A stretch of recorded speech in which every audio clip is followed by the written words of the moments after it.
Hello and welcome back as your Kensal Junior Varsity Huskies are going to be playing against the Brewster Bobcats. I'm in the boat here, joined by Joseph Paglia. Joey, tell me about this game today.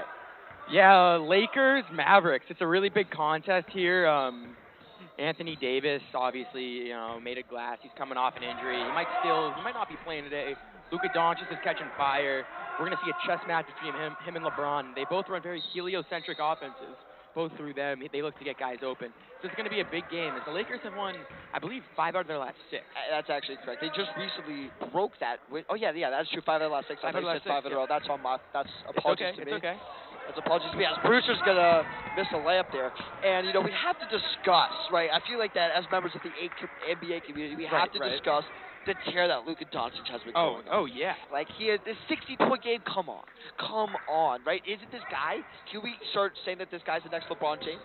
Right? I think we can start saying this guy's the next LeBron James, and it's interesting because you look at the guy and he's like, he looks like the average run-of-the-mill Joe, and just, he goes out there, he drops generational numbers on a day-to-day basis, and I think that not only can he be the next LeBron, I think that he is in one of the few guys that we can really say have the opportunity to overtake Michael Jordan as the best NBA player of all time. I put him, Giannis Antetokounmpo, and maybe LeBron James into that category, but he's kind of on the tail end, so he's kind of missing the bus on that one. Right? Absolutely, I do. Yeah. I think that I feel like that ship has sailed. Yeah, I feel like that in order for Luka to really be like the next one, first of all, he's got to win a championship. But he's 23 years old, so that's gonna be there's got to be some championships coming in his future, right? Exactly. Another thing is that he's got to continue to put up these greatness numbers, right? He's putting up consistent and great numbers. Now, a big part of NBA teams, as we all know, are front offices, right? That is true. Mark Cuban, I think he has not done a great job of surrounding Luka with talent. That is absolutely true. Like, how can you rely on Spencer Dinwiddie and Davis Bertans? Right. Davis Bertans, former Washington Wizard, he did participate in the three-point shooting contest one time, but that's all he's good for, and he's not even he's that a fine role player. He's a fine role player, but he's not. How can you only have him for a championship? He's not going to lead you to a championship along with Luka. He needs a co-star. What I will say is that they did try to get a co-star around him with Kristaps Porzingis, otherwise known as Tingus Pingus. Yeah, actually he's on the Washington Wizards right now. On the Washington Wizards right now. But he wasn't the guy to put next to Luka Doncic, and I think that he's in danger of going down the early Michael Jordan career path of going 1 for 9 in the playoffs before he got Scottie Pippen. That is true. As Danny Vasquez going to get the first free throws of the game, trying to open up the scoring for the Kensal Huskies. Danny Vasquez, similar, we can really see emulates of Joel Embiid within Danny Vasquez's game as he's going to miss the first one. And, there was a recent report out by Adrian Wojnarowski that said that LeBron James apparently was frustrated with the Lakers front offense of Jeanie Buss and Rob Pelinka. What are your thoughts on this, Joe? Do you think that LeBron's tenure in Los Angeles could be over? I think that LeBron's tenure in Los Angeles, I believe his contract is running up. He just signed an extension. $44.9 million, highest contract in the league. In the league. I believe that's one of the highest in NBA history as well, if not the highest. The highest currently belongs to Bradley Beal and massive overpay of $251 million. That's ridiculous. It is a horrible Danny Vasquez contract. gets the Huskies on the board, and it looks like Huskies going to the trap early as they're going to head it into number 13. 13 driving to the hoop, and he can't convert. Misses the layup, unfortunate there. All right, Joe, but seriously, what are your thoughts on these reports that LeBron is apparently frustrated with the Lakers? I saw this coming from a mile away, frankly. I think that he had a good run in L.A. Yeah.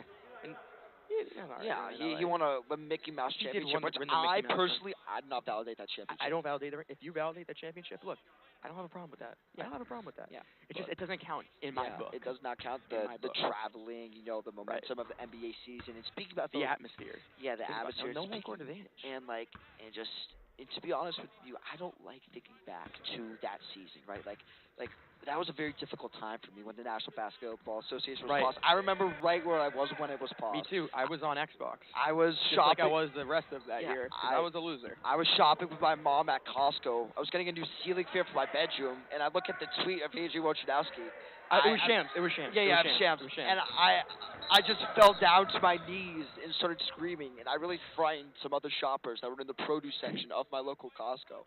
And just the fact that the NBA season has returned, it just brings so much joy in life to me that I can finally watch the greatest players on this planet play again. Play the game that we all know and love. Yeah. Like, let's be honest. I don't know what I would do without the National Basketball Association I again, know. because we all thought it was just a given. Yeah. You're always going to have. Yeah. There are three things guaranteed in life: death, taxes, and National Basketball Association. And suddenly, just like that, got taken away. It's number 11 in those red sleeves, looking like Matthew Judon knocks down a three. Matthew Judon, fun fact, is actually not a basketball player. He probably played in high school, as far as we know. We probably research that further, but here's Danny Vasquez over to a little pre-court, and and I just want to talk about that Christmas game, as that is the #1 day for the National Basketball Association, as Ethan Pern with the layup. And I think I can speak for every single person on this planet when we said that we were watching that game on Christmas. Pass. Yeah. Oh, right through the hands of number 10. Good catch there by Noah Greenberg. But sorry, Joey, what are your thoughts on that choke by the Los Angeles Lakers during that Christmas Day game? They were up the entire game until the third quarter and giving up the most points in the third quarter in NBA history at 51. Ridiculous. Give me your take on that, Joey. I mean, think about this, right?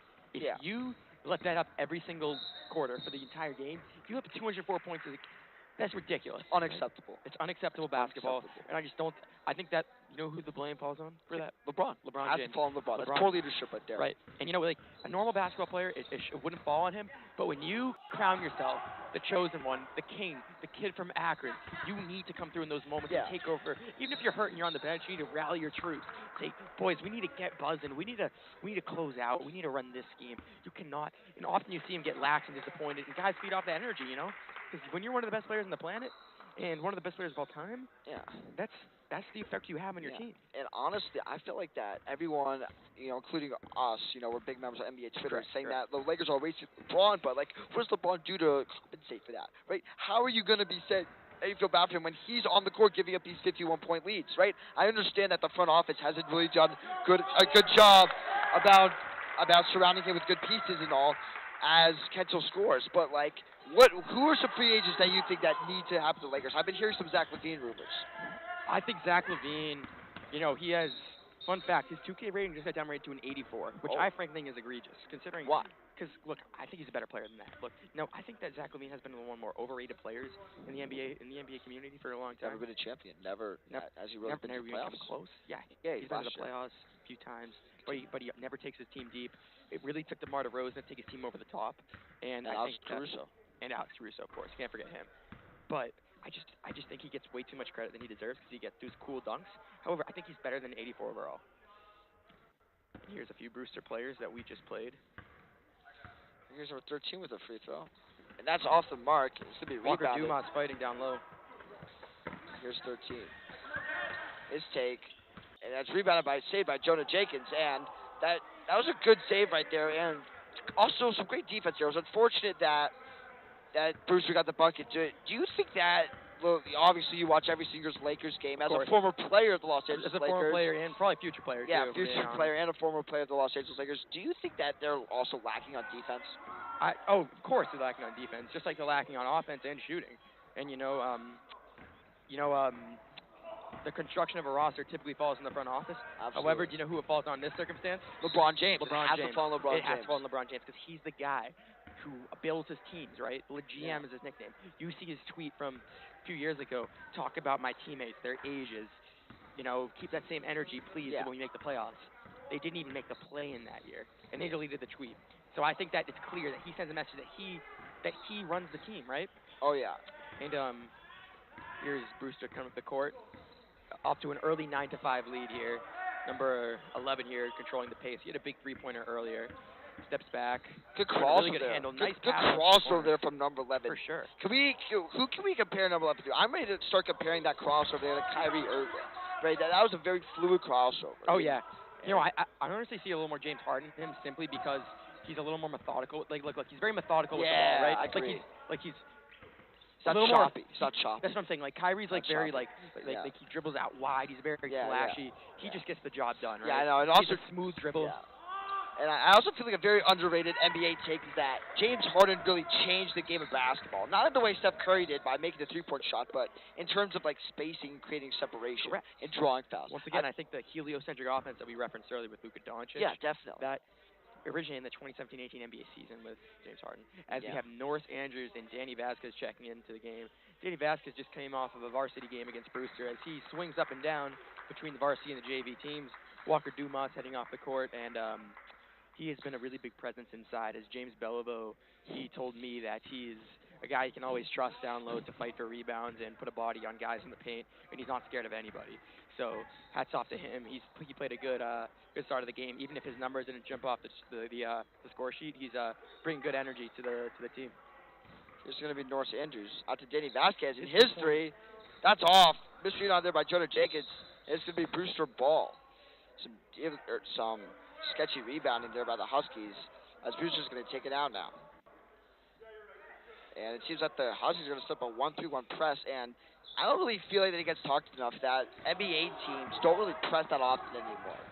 And I mean, I understand why that these are professional NBA basketball players as number 11 drives. Correct. But, like, if you are that good and that athletic, shouldn't you be able to run a good press, Joey? What are your thoughts on that? You know, I see where you're coming from, but I also think it goes both ways. Because if you're really good and really athletic at running a press, you're also going to be really athletic at running a press break. And, you know, the thing is, offense is proactive, defense is reactive. That is true, and I also feel like... So when you're on offense, you're always going to be one step ahead of the defense. As good as it doesn't matter how good your defense is. If you're making good passes, I do agree with that. As number 11 is going to miss the free throw, rebounded by Norris Andrews. And it seems to be a timeout as Frank is going to come into the game. Frank has been a huge presence so far. If you guys remember our last game that me and Joey commentated, you know, we had a great time here, you know, saying the Huskies win over Monmouth as Joe and Jenkins goes out. Frank had some crucial plays coming down the stretch, looking a lot like, guess who? LeBron James. And I'm ready to start the comparison as Frank does indeed wear a Los Angeles Lakers shirt around this Kent Hill campus. He does. And we've asked him about it multiple times, and he just says that it's his favorite team, and he could be like his star player. And number 11, better watch for the 10 seconds. So that shot is good. Knocked down the free throw. That shot was good. And here is Ethan Pern bringing the ball up the court. Might add that he has made huge strides this year as becoming a more pass-first player at the beginning of the year. He's always been a very good shooter, as here's his floater. It's good. He's a great shooter, great shot creator, but now he knows when to pass the ball and get teammates involved. He's done a great job of that. A lot of good development there by James Beliveau. James Beliveau, as we know, great player development. Yeah. You know, I would compare him to the Oklahoma City Thunder. Absolutely. I think we should give him a job there as members of the NBA community. Yeah. Fun fact about James Beliveau is that he was actually an intern for the Sacramento Kings. And then he came here to Kent Hill with his wife, as Trevor Buck's going to get into it with number 24. That was a great jump ball by Trevor Buck. Great awareness. Yeah. And doing a little flex at the end there. For sure. And Ethan Pern is going to... There's a reason he wears number 23. Attaboy, Trev. Look at those shoes. He wears Air Force One. Or, those are just Jordan ones. Yeah. I love that. And now here's number 13, and he's going to take a lead from Brewster. And here's the closeout. Sorry. It's good. And now... Ethan Pern's going to take it up the court. So, Joey, you mentioned earlier in this broadcast that the Lakers have won 5 of their last 6. They did.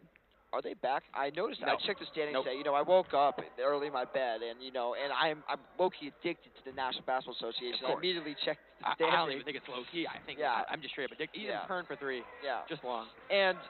they're only 8 games back out of first place and 2 games back from a playoff spot to be in the play-in tournament, the 10 seed. As Frank just doesn't get the rebound. Are they back? Could they make a playoff push here? I don't think they can. I mean, but you never know in the Western Conference though. Like, here's the thing: I would not consider them back just because when you watch them, the brand of basketball they've been playing is not great. It's Ethan Pern for 3. And Ethan Pern, it's a 3. Ethan Pern, really. Like I was saying, really good development there by James Beliveau as he's become a very solid point guard. But let's get back to the Lakers. I don't believe that they are back. Just like when you look at the way that they play basketball and just like their scores, they've been in a lot of close games.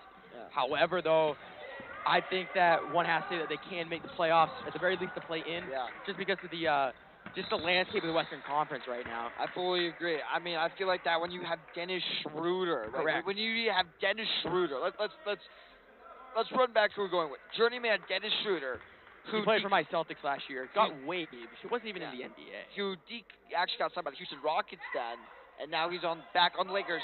But he was formerly on the Lakers in 2021. Got eliminated by the Suns. Declined an let me repeat this, guys, for you, $84 million player option to max out. You remember that day? I do, and then he signed a minimum contract. Yeah, and then he signed, and now he signs. 2 years later, he signs a $2.64 million contract.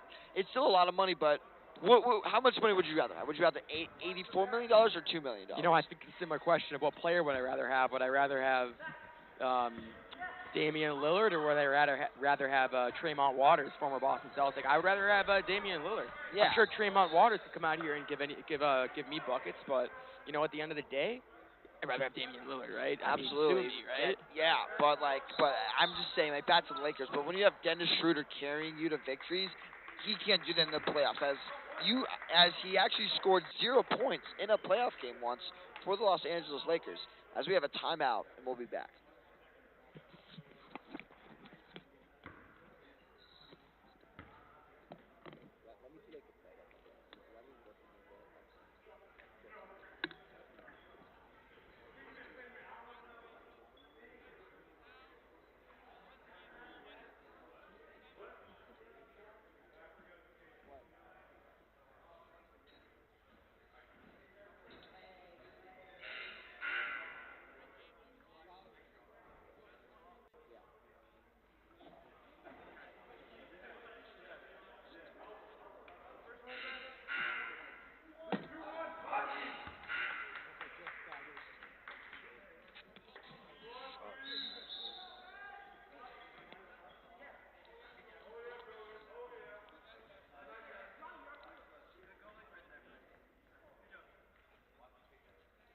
And we are back as number 11 for Brewster is going to inbound the ball.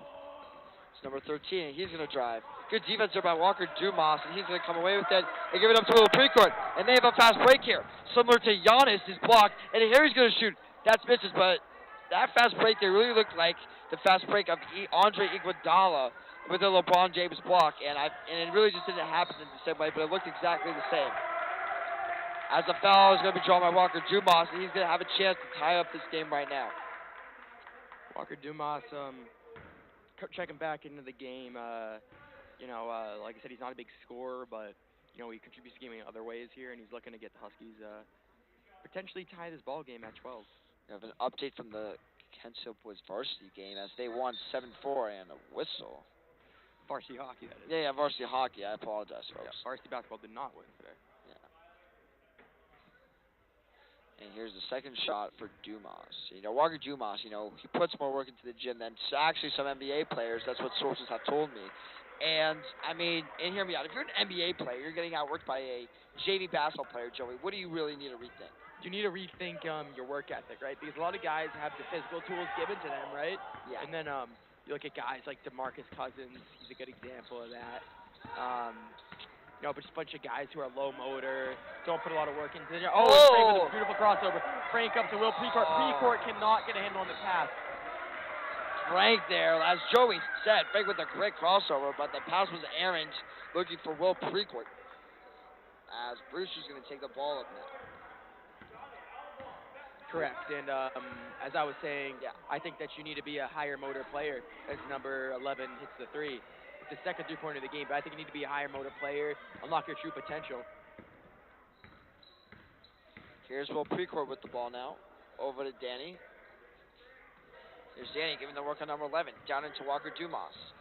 His two. That's no good. Frank tried the rebound, but it's Brewster ball. That's unfortunate. You know, I actually do think that Frank shows flashes of Luka Doncic. I do agree. That crossover, and he actually had a great play on the far side of the court against Monmouth with 3 seconds left, showing that clutch cheated him that Devin Booker does not have. Correct. That Devin Booker does not have, in fact. Correct. And, in fact, all the Suns team has. The Suns, I would say, are the most hated team in the NBA right now. I would say that, too. And it looks like the Huskies are in a 3-2 press right now. Or not 3-2 press, 3-2 zone, as they have 3 guys covering the low block and 2 guys up front. Danny Vasquez is going to take the ball all the way coast to coast. Got it. And he's going to get 2 for the Huskies, making it a 1-point game. As Frank stops to tie his shoe. Yeah, Frank stops to tie his shoe, and as we know, that is very dangerous to do on a basketball court. It's extremely dangerous to do on the basketball court. As you see the 3-2 zone, James Beliveau, great X and O's guy. That shot by number 24, I believe, is going to be off. Correct. He's going to go to the free throw line here. You know, I think that going on that comparison between Frank and Luka Doncic, you know, they don't look like super athletic when you first see them, right? But then their quickness is unbelievable, right? It's just Absolutely. like they can go from 0 to 100 and so shifty, man. Like incredibly shifty, right? And they're both geniuses on a basketball court. Just a basketball Absolute IQ wizards. off the court. Absolute They're wizards. I wizards completely agree. when it comes to the game of basketball. And The first free throws off. a fun fact, he's got like an 100 in AP calculus, which I think is right on par with His basketball IQ. his basketball IQ, right? And Tony, fan favorite, checking into the game. Tony's number 5, guys. Always putting the and I have a special story about Tony here. Is that Hold on a this second. man, and that this man Tony is always in the gym. He's always putting the work in, lifting in the weight room. I see him in there all the time. Right. And he's just very well respected and very well liked on campus. So it's no surprise or no mystery why he's getting all these cheers, and everyone's hoping for a basket from him today. Correct. Also saying it's going to be Noah Greenberg, who was just recently acquired from waivers for the Kentstone Junior varsity team. Yeah. Today's his debut, and he's going to get the Ethan Perlman's looking for him. As Tony with the ball, down to Noah, looking down there low for Norris, but it's intercepted by number 24. I think I want to see Noah play with confidence right off the bat. Yeah. And it's going to be tough when you're playing your first game of basketball, and at least quite some time, right? But I was like that when I played my first game.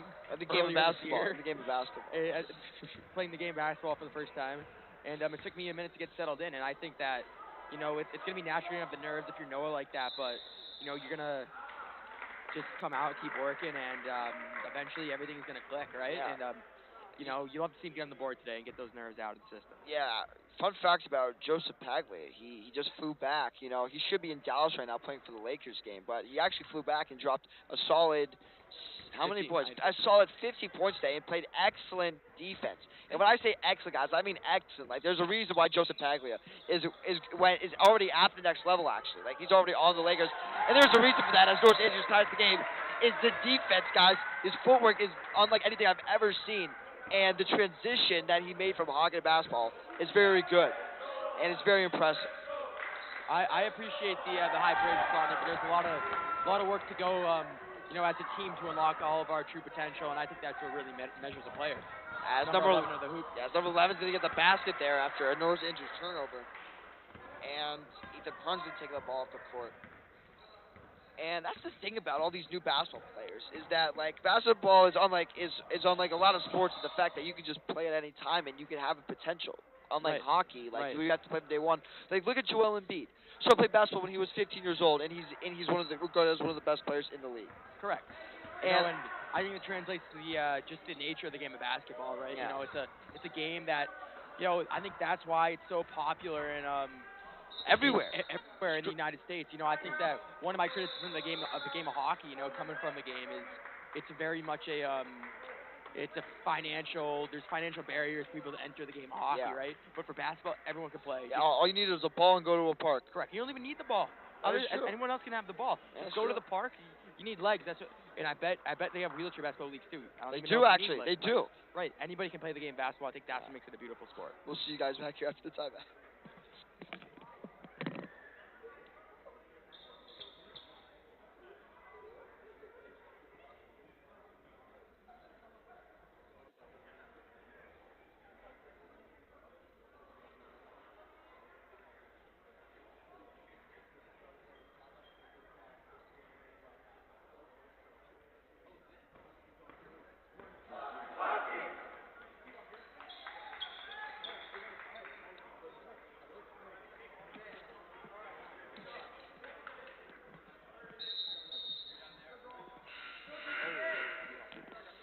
We are back with your Kentstone Huskies as they currently trail the Brewster Bobcats by a total of 2 points.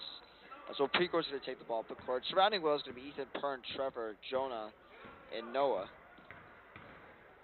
As Ethan Pern's going to take a three. That's off the mark. Rebounded by Trevor Buck was in there. As Brewster's going to take it out. Is that remote?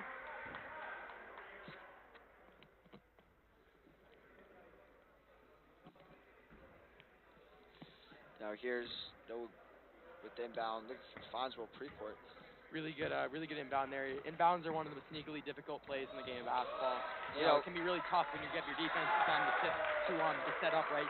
You can't move; you get kind of trapped there, right? absolutely. It's a lot more complicated than things. Like, you think it's just one guy running back, but no, it's so many other things. It's timing, it's precision, it's speed, it's accuracy. Inbound plays are very underrated and really underappreciated. Like, when I'm watching the game of basketball. The save.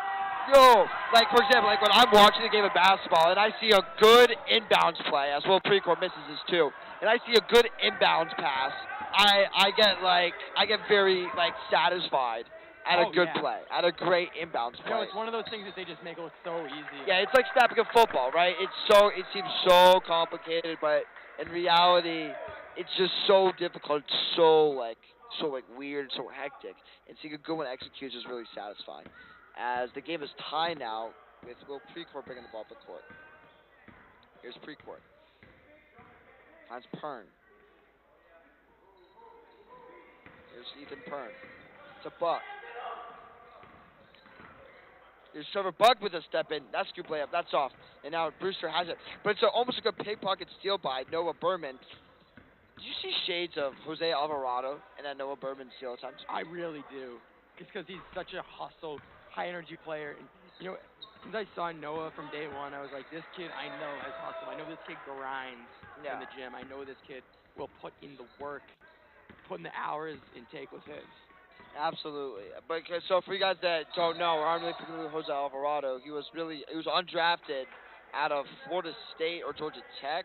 Which one? I am not. I think it's Georgia Tech. I'm not up to par. That's my fault. Yeah, my college basketball. It's. I think he went to Georgia Tech or Florida State, either one of those, and picked off waivers. Yeah, picked up off waivers, and I think he might have signed a 10-day, and he became an immediate fan favorite, like Joey said, with his hustle, with his heart.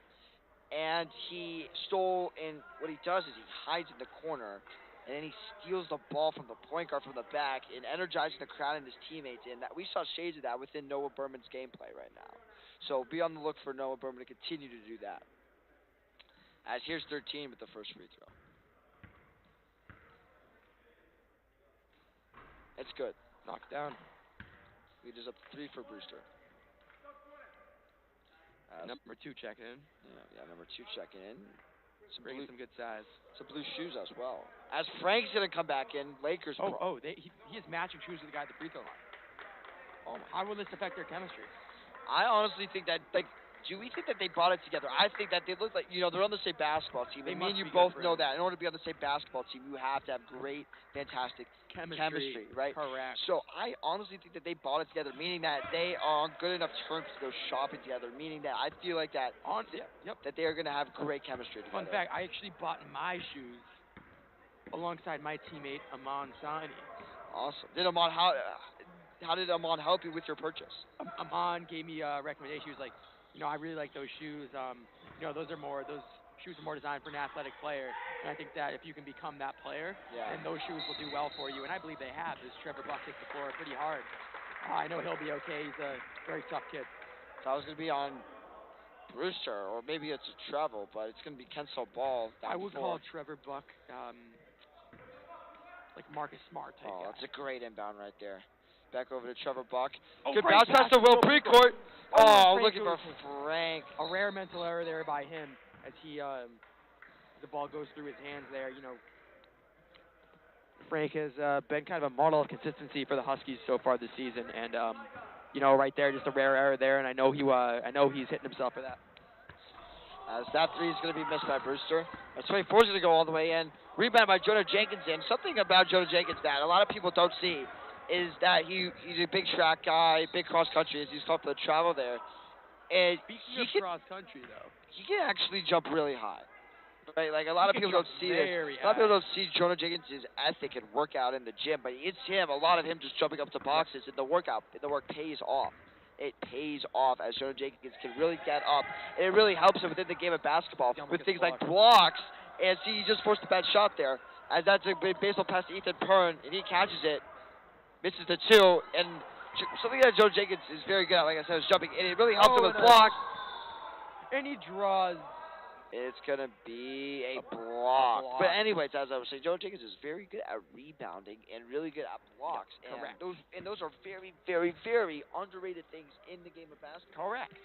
And one thing that, speaking of the game, speaking of cross country, really, it really brought to mind the difficulties of Celtics Lakers NBA Finals. You have to travel across the country, right? And I think that is what makes those finals so special, right? And I think Yeah. that is what took away from the Los Angeles Lakers 2020 run because you didn't have that factor. You didn't have the factor of having to travel sometimes 3,000 miles across the United States of America to play your next basketball game. And sometimes you do it 5 times, in a single series, right? In Yeah. in the in the bubble, right? You just You show walk up. from the hotel and back. Yeah. You go to breakfast. You go sit by the Yeah. pool with the boys. Maybe you play some poker. You Yeah. get your COVID test. That certainly, yeah, it certainly doesn't, and it certainly benefited the Lakers as they had a relatively old team, as they Correct. have, LeBron, Kyle Kuzma. He's not old, but and all these guys benefited without the travel. Let's be honest. Yep, for sure. And when it comes down J.R. to Smith. J.R. Smith, I think definitely. because I think there was a very retirement home environment to that team, and Oh, yeah. I believe that being in Florida, being at Disney World, really emulated a retirement home, which was great for the Los Angeles Lakers Yeah. in that NBA Finals. Absolutely. But let's be honest, that was some of the best NBA basketball we've seen. That was Right, great NBA like- basketball. It was basketball at its purest. Yeah. I just want to highlight the Utah Jazz Denver Nuggets series. Oh, And when Donovan Mitchell dropped unbelievable. 2 40-point games in a row, and then 10 minutes later he was sitting by the poolside with Jamal Murray. Right? Like, I'm surprised that those guys didn't just fight each other right then and Yeah. there. But like, that was some of the best basketball that we've ever seen. There were no flashy outfits, Correct. no fans, not really any interaction with family until the end, though. Until the end, obviously the family came in, but it was just some of the best basketball that I have ever seen because it was pure. It was all basketball. Right? It was basketball in a vacuum, which Yeah. you have none of the external factors, which, like I said, that is what, in my opinion, makes the championship kind of invalid off the table. But I still think it was great basketball. I enjoyed the bubble so Oh, much. it was great. Unbelievable basketball. Like that's when the Suns really became the Suns, right? When they went undefeated in the bubble. As Will Precourt's going to probably hold the ball here for the last shot. But that's when the Suns, that's when we put the Suns on notice. When they didn't lose the game in the bubble, they still didn't even make the playoffs, right? Yep. I genuinely don't understand why my Washington Wizards made the bubble. We were nowhere near the playoffs, and no one tried in the bubble, right? We did have a good pity win against the Celtics, as that ball is going to be thrown away and deflected. Yeah, I had no idea the last game of the bubble. It meant nothing Correct. to either team. Correct. But I believe it was, we already had the 2-seed clinched. yeah, it was still a great series of basketball. I remember that Raptors Celtics series where that shot with the no foul call of Kemba Walker. OG. What I was going to say was the OG Anunoby shot in the Oh, Celtics yeah. Raptors Oh, series, yeah. which prevented it from being a 3-0 series, and that game ended up going to 7, right? And the reason I bring that Raptors up, won it. the reason I bring that up is because that came off a side out of bounds here down the left side of the court, right? As Yeah. we just had for the Huskies, and they wanted to have the same result to end the half, right? And on a high note, but they just couldn't get the shot to fall, as the Huskies will leave with a 6-point deficit here. We'll see you guys for the second half.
And we are back.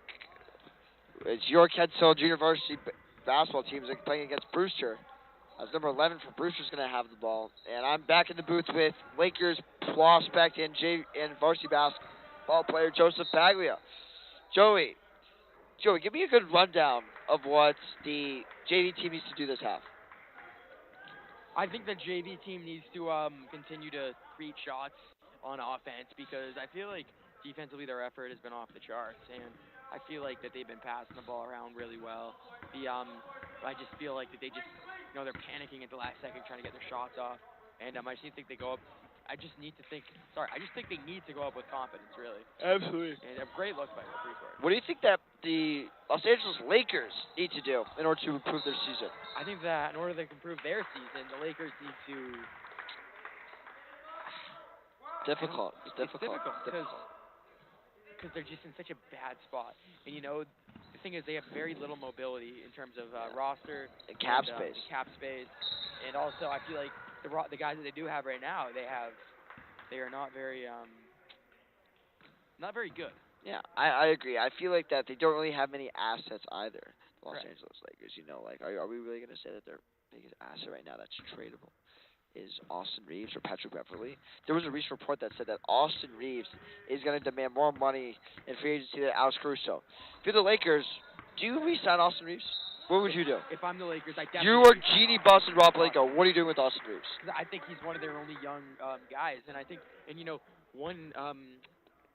one advantage of having a guy already under contract is you have his bird rights. So it doesn't matter how bad of a cap situation you're in.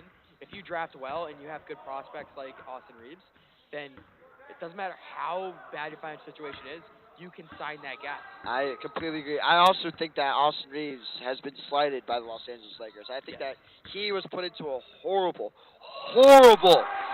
situation. Oh, yes. Horrible. And I think that he's made the most of it. I think that he has balled out. Like, when you look at Austin Reeves, you're not thinking, oh, my God, this dude's a baller. This guy can produce. This guy can play off the ball, on the ball defense. You're not thinking that when you look at a guy like Austin Reeves on the Lakers. But he can. He can do all those things as the Huskies are only down 2 now. After the air ball here for 24, reading about Jonah Jenkins. And rebound, and I think they called a block. Yeah, it was a foul on Brewster, but now it's going to be Danny Vasquez to take the ball up. Will Precourt here, looking to bring the ball up the court. See, now that right there, that was a great inbounds play by Danny Vasquez of Will Precourt there. Correct. And so now here we have Precourt. Oh, and pressure. Yeah, an early trap here by Brewster. Real Precourt was looking for Walker Dumas, but that failed. As now number 11 is going to have it. Brewster. He's going to turn around, spot up, and get it. And he's going to get back. And here's Will Precourt taking the ball up the court. Another early trap there as that long pass fails again for Precourt. And Walker Dumas is going to have to backtrack. Will Precourt needs to bounce that ball. Will Precourt looking visibly frustrated there. As it's going to be an and one here for Brewster. And number 11 screams. And one. And it's heard throughout the entire gym as Brewster has a chance to extend their lead to 7. Number 11, man, he is putting on a real show here in the Jean Janet Hawley Gymnasium here. If you were to compare number 11's performance right now to an NBA performance, whose performance would you do as he makes the free throw? Our performance, I would compare it to Jason Tatum because Jason Tatum's a guy who you have those players who, they don't really. It looks like as Brewster brings the heat again, and this time Will Precourt successfully gets the ball off and brings out deep in front of the corner. Yeah. But as I was saying, Jason Tatum is one of the guys who you look at every point that he scores, you notice it. Yeah. He's a player who makes his presence known in the court, right? Yeah. He will create his own shot. There are some guys who you'll check the score sheet and be like, wait, this guy had 20 points? You had no idea, right? But this guy, you'll see number 11, you'll be like, I think this guy's 50. Oh, yeah.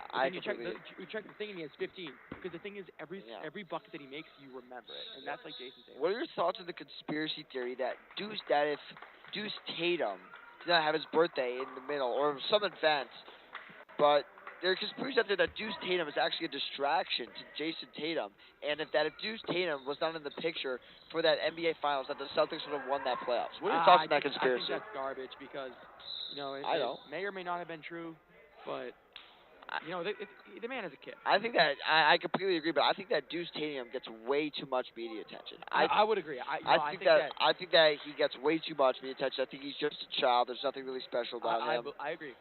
But I do feel like that Deuce Tatum is he's a little. He's a great kid. Yeah, he's a great kid. He's well behaved. I'm sure well raised. He's going into kindergarten soon. I'm sure that he's going to get really good grades and you know be really really nice to the teachers and be a really respectful kid. But you know, if he wants to play the game of basketball when he gets older, then I'm sure he'd be a great basketball player as well. But you never know what his interests are. Do you think that LeBron James Jr. was a good kid in kindergarten? I think, you know, I think I feel like he might have been a little arrogant just because, I mean, I would be arrogant too. If I'm LeBron James, if you're tied to LeBron James. If you're LeBron James' son, you know, I think you're going to be a little bit of a class clown. Oh, yeah. But I'm sure at heart he's a good kid, right? Yeah, absolutely. What are your thoughts on Bryce? What grade do you think Bronny James was most difficult in? What grade? From 1st to 12th. Which grade do you think Bronny James probably misbehaved the most in? I would probably say, like, 6th. As a carries I would say 6th grade because me personally, you know, I think that was, like, the stage of my life, too, where I kind of was the biggest class clown, right? But, you know, as you mature, like, you know, you kind of get your act together. It's a transition year. Like I said, you know, I think LeBron James is a respectable man, you know, all the work he does for his community. So I'm sure back to the streets of Akron, Ohio. Exactly. And I'm sure that Bronny and Bryce, they both, I'm sure that they both amplify their father in that way, and I'm sure that they are also very good people at heart and give back to their communities, or they will give back to their communities, and that they treat, you know, the people around them very well. I completely agree. It's going to be inbounded here by Brewster. As here we have the boys hockey team. As number 11's going to hit a three. As this ball's going to be taken by Ethan Pern now. Brewster leads at 10. Pern to Danny Vasquez. Here's Danny. Danny. He's going to get fouled. And Brewster's not happy. As they're going to get as Ketzel's going to get 2 shots.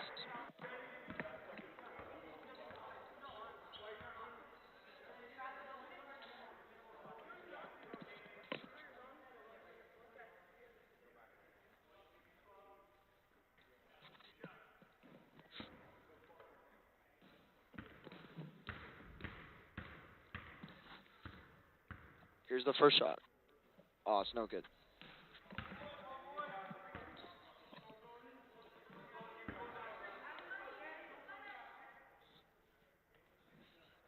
The second. And we're hearing some Tony cheers, even though he's currently not in the game. That just shows how much of a fan favorite he is on campus.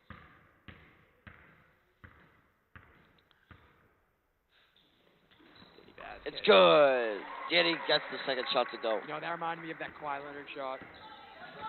Against the Sixers? You know the one I'm talking about. Against the Sixers. Against the Sixers. Oh, yeah. Bounced on top of the rim. Absolutely. And now that behind-the-back pass over here to Danny Vasquez. And now that pass was tried for Jonah Jenkins, but it's off Brewster. It's going to be Ketzel ball as they look to cut into this 9-point deficit that they currently have. Yep, Kent Hill, you know, they've been hitting with Brewster pretty well this whole game. Brewster's kind of pulled away as of late. Kent Hill trying to put an end to that momentum. Brewster, you know, if you're not familiar, Brewster's actually known for their basketball. Have a lot of NBA players, and everyone from Brewster, I think, plays Division I basketball. As Ethan Pern is going to try a three, and that's banked. Ethan Pern's going to celebrate a little, as number 11's going to take it up the court now. Here's number 11, as Noah Berman and Will Precourt check it. Here's number 2. So back to number 11. Number 11 and Ethan Pern have been going all game, as Ethan Pern's going to do a good poke away. And number 11's going to get around a couple, finding number 2 in the middle.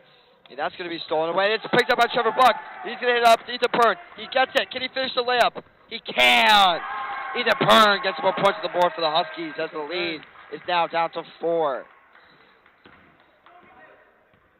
And, you know, Huskies going a little bit of a run here on a comeback, similar to and have we recently seen, from your memory, a Los Angeles Lakers comeback like this? You know, I think that they've given up leads this big. Oh, yeah, but do you think that locker room, and as Ethan Pern gets another 2, do you think that Darwin Ham, as Trevor Buck points out to us, do you think that Darwin Ham can motivate his team enough for Los Angeles Lakers to come back from a deficit of 10, which was what it was? Do you think he can do that? I'm sorry. I was so mesmerized by that three-pointer. I had no idea what you just said. Do you think that Darwin Ham can motivate his team enough in order to come back from a deficit similar to what the Huskies have done I right think now? that comes down to LeBron James, though, because do you think LeBron James puts enough? Because I think we all know the real coach is LeBron James, right? That is honest. I feel like that Darwin Ham is a little bit of a puppet for the Lakers. Exactly, and I'm sure he does coaching things, right? Yeah, absolutely. I'm sure Darwin Ham's a great guy, great Yeah. family guy. Yeah. I'm sure he does a lot of work for his community. Yeah. But and I'm sure he is a good X's and O's guy, and he installs plays for the Lakers. Oh yeah. But we all know that LeBron James is a true leader, and it's up to him if he puts enough trust into Darwin Ham that he can rally his troops. Oh yeah. Back from a I deficit completely like we're agree. seeing right now. Absolutely. As here's Danny. He's gonna drive a little. Trevor Buck He's gonna give it out. Because Ethan Pern. I must say, if I was on the court right now, I would pass to Trevor by mistake. Absolutely. Trevor would Buck is pass. being a big hazard to his team and to his teammates Correct. right now. And Trevor Buck is a great kid, so he does not know that he is, potentially causing a turnover. However, he's lucky that his teammates did not think that he was playing on the court. Correct, yeah. They could have kicked it out thinking that there was a guy wide open for three, right? Trevor being the shooter he is, he probably would have drained it. The issue is, he's not in the game. Yeah. Can't shoot from the bench. Pre-court, and he's going to get called, and number 11 is going to get called for a foul on him. I love those red sleeves that number 11 wears. I I love it. That is very It's awesome. stylish. Very I stylish. compared it to Matthew Judon earlier because, as he is, that's his trademark, his red sleeves, and I think that 11 can go in that direction too, because that is some really good. That's good stuff. Do you remember when the NBA had sleeve jerseys? I do. What are your thoughts on those? I think that they were overhated. Me too. I felt like that. I felt like that the NBA was trying to do something promotional. Trying to be different, and I felt like that. I actually own one of those jerseys. Oh, really? With the Celtics? I own a J.R. Smith Cavaliers jersey. The sleeves. With sleeves. And I also own a Jaylen Brown Celtics jersey with sleeves. And I'm not kidding on the J.R. Smith one. Why did you purchase a J.R. Smith jersey? Fun fact, I was actually at that time, the Quicken Loans Arena for the Celtics versus Cavaliers game. The Q. Correct. This was the year after that they won their championship in spectacular fashion. Yeah. It was a Christmas gift. I was there with my father watching the Celtics take them on. They took them down to the wire. We ultimately lost because Jay Crowder missed an open three at the top of the key. Oh. And, we brought them all the way back because we were down like 22, right? And in the third quarter, we were like, damn, it's a snooze fest. We came all the way back. Jay Crowder missed that three at the end of the game. But it was a really good game, and I bought a J.R. Smith jersey while I was there. That's awesome. That's a great story. Fun fact about seeing NBA games, I'm actually dropping a little bit of a bomb here, is that I might be seeing LeBron James play the game of basketball live. I'm actually going to go tour colleges in the state of Indiana, and it just so happens that on February 2nd, one day before our winter break, before, not winter break, but a long weekend. So the long weekend happens from 3 to 5. On February 2nd, I might be leaving early, catching a flight, and going to Indianapolis to see LeBron James play the game of basketball. However, I do think that's a bit of a risk because it's a huge risk, right? Know but this era of load management, especially with LeBron James. Yeah. He's, as injury, very injury prone. He's trying to catch Kareem, with his longevity. He is. Will he want to play a mid-February game or early February game? Yeah. Me and my dad, we're waiting to buy the tickets. As I'm very scared of that. Not that I have ever missed a second of any Los Angeles Lakers basketball game. I would never. I would never do that. But in addition to that, I'm also watching it very closely. I have another incentive to watch it as LeBron might be playing. Regardless, though, I'm going to Indiana to see some colleges there on my college search. But regardless, though, I could be seeing LeBron James play the game of basketball live. And I just had to drop that bomb. I'm very happy you shared that story. Thank you. As Ethan Pern just got a try for 3. That's misses. Free rebound by Will Precourt. He's going to get the 2. One thing that I want to talk about is who are the best NBA players that you've seen play in person? The best NBA players? I've seen Steph Curry play in person. I got to admit, right? I am guilty of it. Twice. One time I actually went to an away game in the Oracle Arena. Cool. And we'll be back here after this timeout.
We are back at your Kentucky Huskies, currently down 2, and Joey Paglio, in the booth with me here. Joey, say hi to the folks real quickly.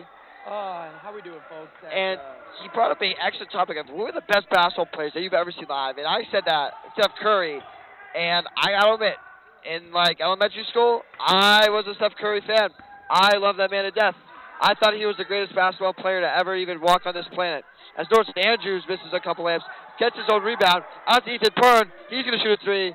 That's no good. Rebounded by Norris Andrews again, and fouled and one. Norris Andrews flexing, as he should. Great play. Norris Andrews with the rebound and a bucket there.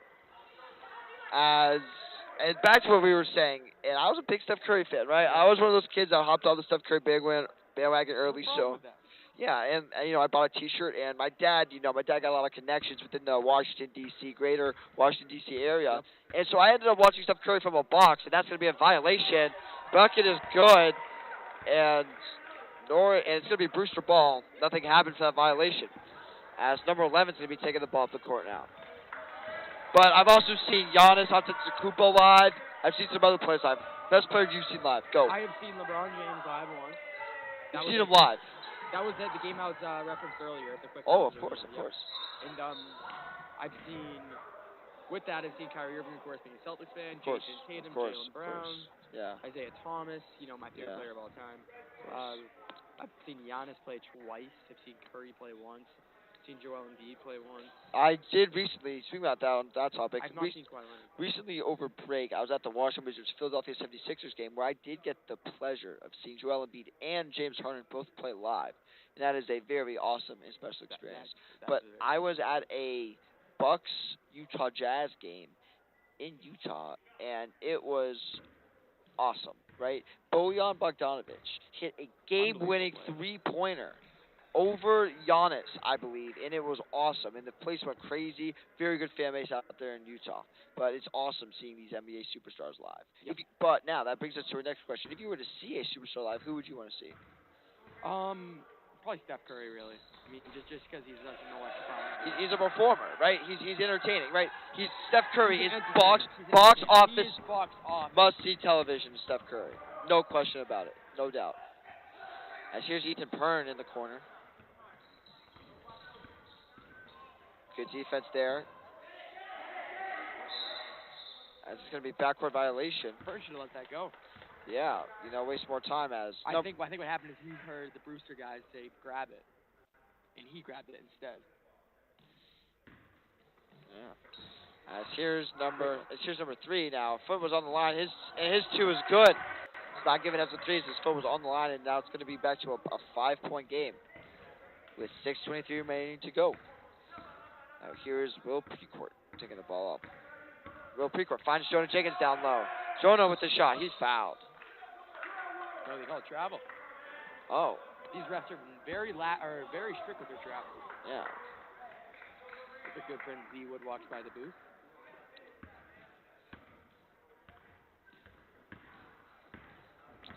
Here's number 11 for Brewster now, taking the ball up the court.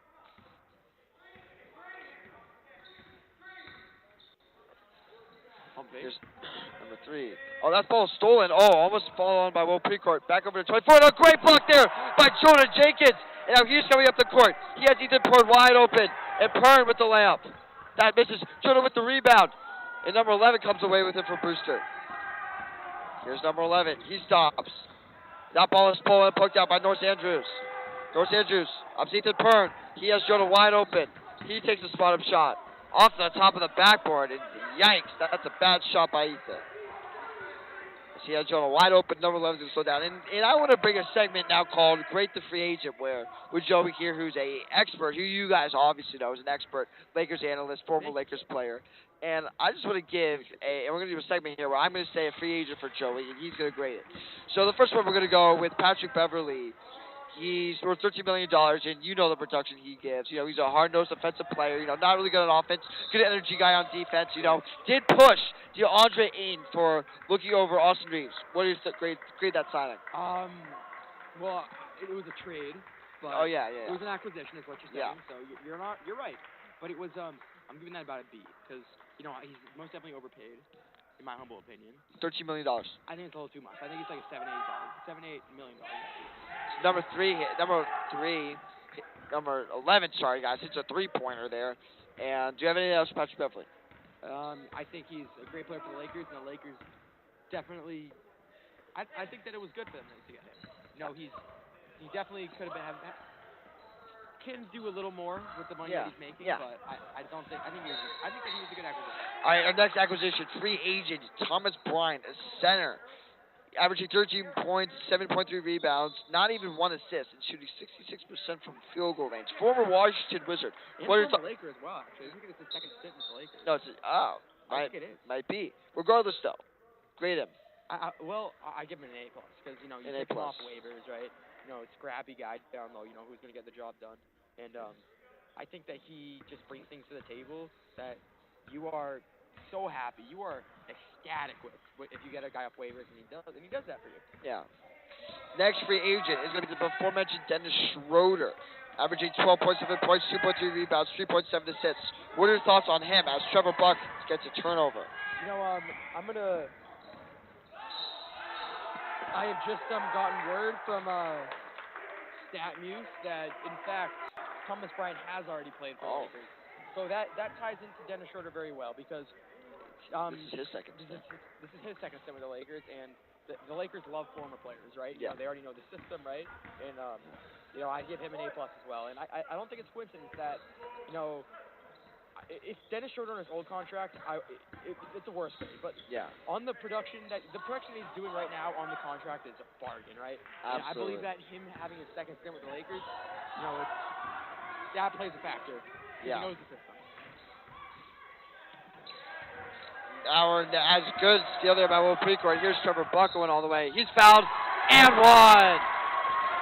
Brewster player's not happy. Number 3, after giving that foul to Trevor Buck, as he's going to get the opportunity to get 3-point play. Trevor Buck, just like I said, very high energy player. He's playing great defense, and as everyone knows, the offense comes from defense.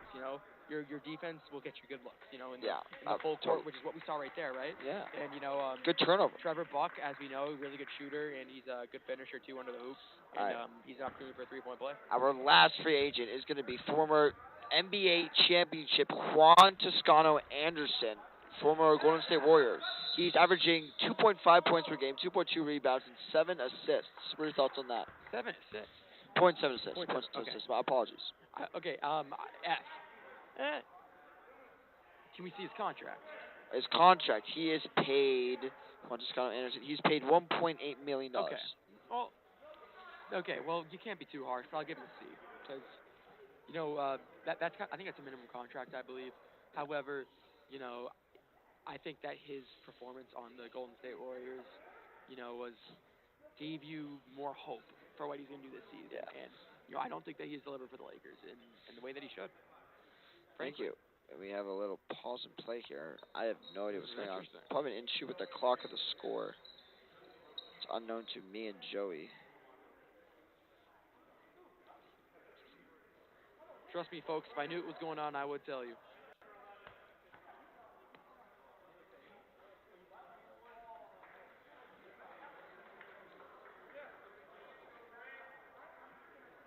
I think Walker Dumas has already fouled out of the game. That could be possible. With 4 minutes here to go with the 6-point game, and anything can happen. Walker Dumas, big presence for the Huskies. That could be a big hit. Now here's number 11 taking the ball up the court. Jordan Jenkins getting ready to check in, I believe. Sorry, 11. And number 11 is going to be time wasting here.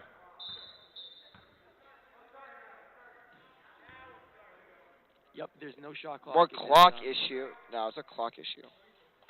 But there is no shot clock in this. Yeah, there is no shot clock in JV as number 11. Guess was time wasting there. As it's into number 13. He goes out to number 24. Number 24 is looking for number 11 cross court, and that's missed. And number 11 is going to have to backtrack here. Looking for an early steal. He's not slick. We know what he's doing. And here's Will Precourt coming up the court now. Over to Danny Vasquez. Here's Danny. He's going to take it down the middle. His 2. That's no good. Frank tried the rebound, and now it's 24. He's going to do a baseball pass looking for number 11, but it's by him, and it's going to be Huskies ball. Opportunity to cut it to possession. Fantastic idea. Live there by Brewster. Yeah, if the Huskies get a 3, it's a one-possession game. You hit a ball from downtown, which Ethan Pern is on the course. That is a possibility here.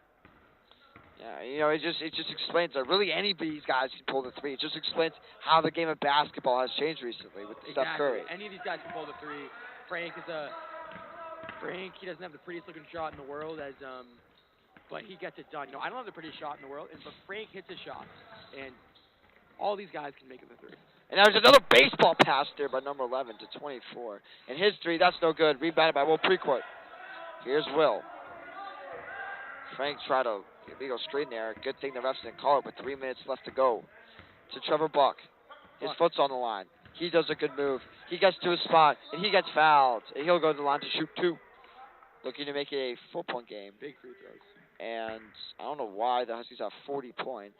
I think it's a mistake. It is a mistake. As it should be fixed. The score is actually 38, 44, 38. Did we get a layup last possession or not? No, we did not. Issue with the scoreboard. Yeah, thank you. The score is now fixed. Now it's 39. Knocked it down. As Jordan Jenkins is going to come into the game from Frank. A big game for Trevor today. Yeah. Trevor Bucks can get 1 more. Number 11 here, on Brewster. He's really back. He's quickly guarded by Ethan Pern. They've tried the deep pass a lot. It's yet to work once. So, got to keep watching for that if you're the Kentucky Huskies. As Trevor Buck hits another 3. Hits his other one. And the scoreboard keeper was right. As it was 40. And it's a 4-point game. And now here's number 3. In the Huskies 2-3 zone. Here's 13. Here's 13. Oh, and it's a great interception here by Danny Vasquez. And he has help. Vasquez is going to try to reverse, but that misses. And it's rebounded there by Will Precourt. Out to Ethan Pern. Over to Vasquez, but that's off Brewster. And it's going to stay with Kent Hill. Great sportsmanship there as Noah dapped up the guy who fell into the bench.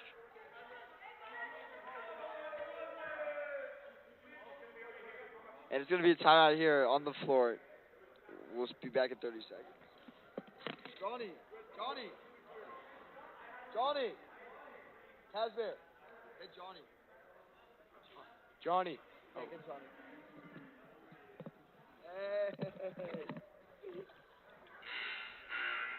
What's happening?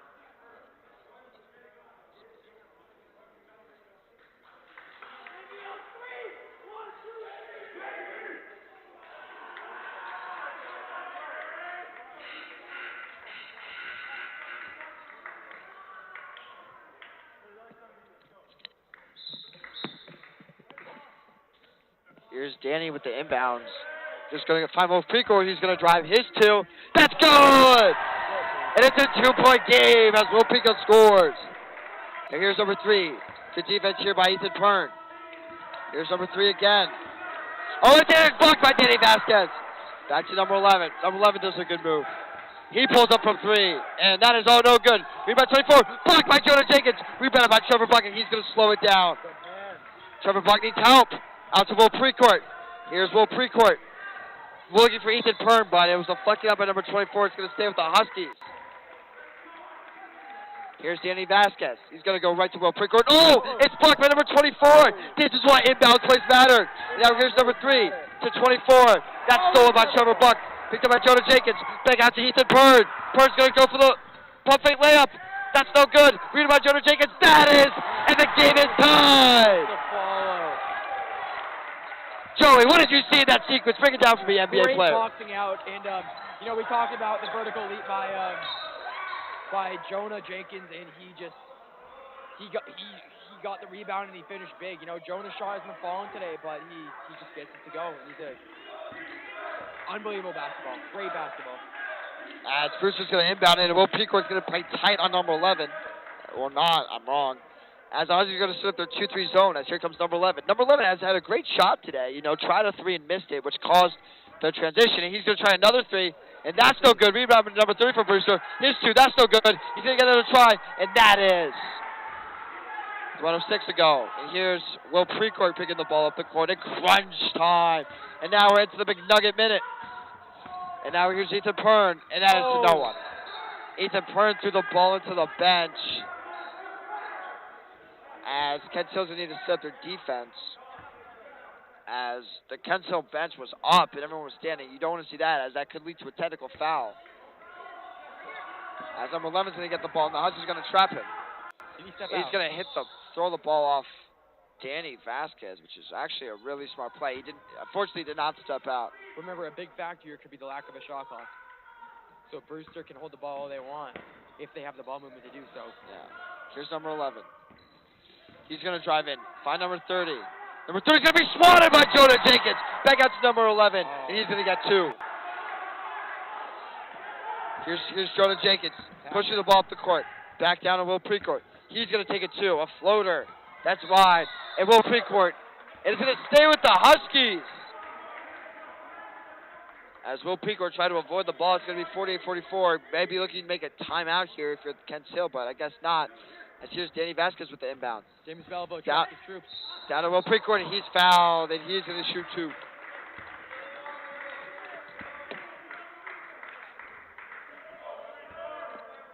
And Will Precourt shooting 2 huge free throws here.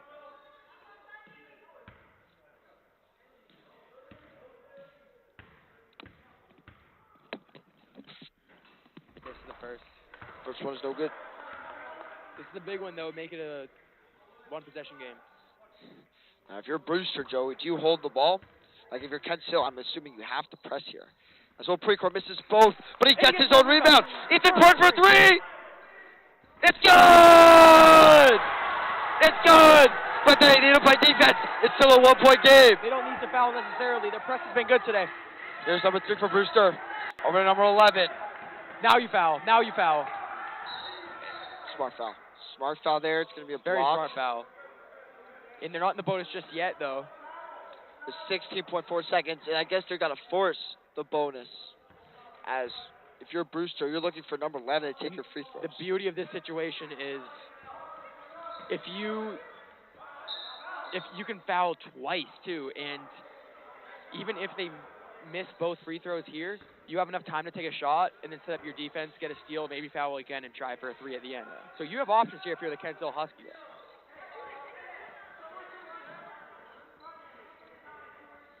I got to give these guys a shout. This has been a really great display of the game of basketball. Absolutely. It's super close, and we only got 64 seconds. Trevor Buck doing jumping jacks in front of the inbounds guy. So if I'm Kent Hill now, I'm putting my biggest guy on the inbounder. I'm putting Danny Vasquez, long wingspan, and it's going to be one-on-one. Jonah Jenkins. Oh, absolutely. Jonah Jenkins has great hops. I totally agree, but the wingspan from Jonah Jenkins. Obviously, pressure's going to be on number 11 now to hit his free throws. Unreal. And now Brewster is all retreating back. And the last thing you want to hear is a number 11 to get his own rebound. So if you're Will and you're Trevor Buck, you need to be talking about who's boxing out shooter. Here's number 11's first shot. It's good. That's big. That's big for number 11.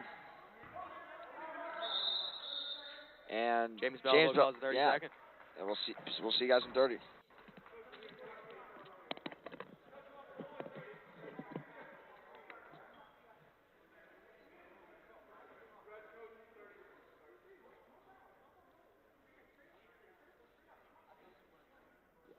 I'm so hungry.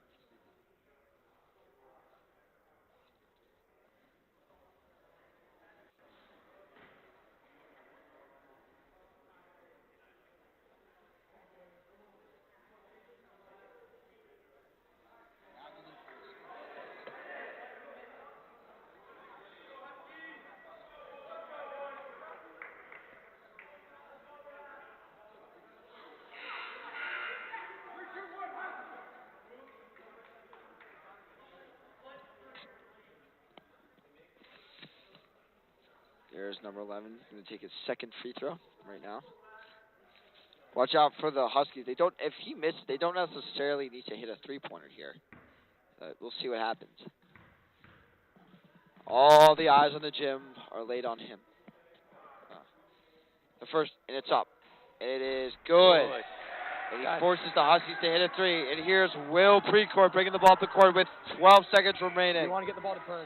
And he wisely calls a timeout to advance the ball.